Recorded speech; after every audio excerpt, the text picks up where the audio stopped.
And and this is where it comes down to whatsoever is not of faith is sin.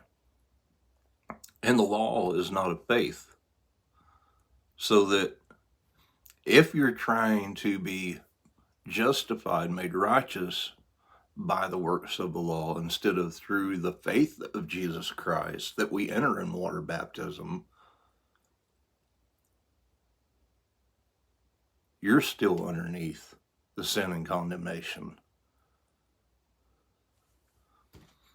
Because it is only through the faith of Jesus Christ that we are freed, justified from sin, as Romans 6:7 says.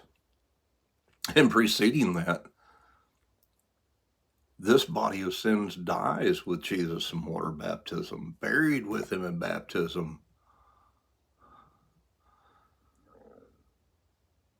If you're baptized into Jesus Christ and into his death.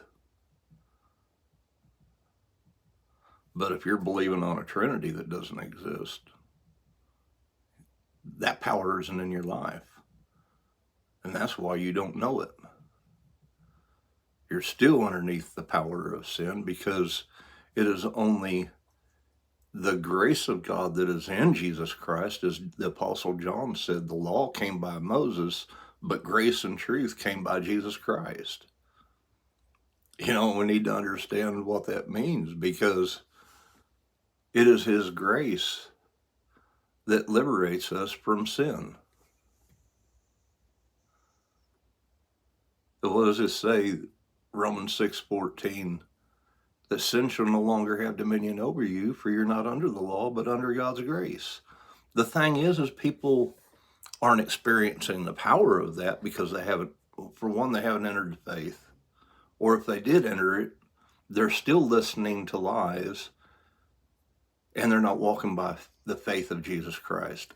I'm crucified with him, even though I live, yet not I, but Christ lives in me. And the life I now live, I live by this faith of the Son of God who loved me and gave himself for me.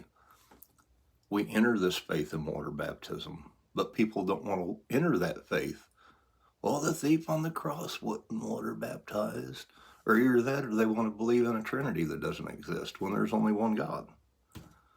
And there's always ever been one God.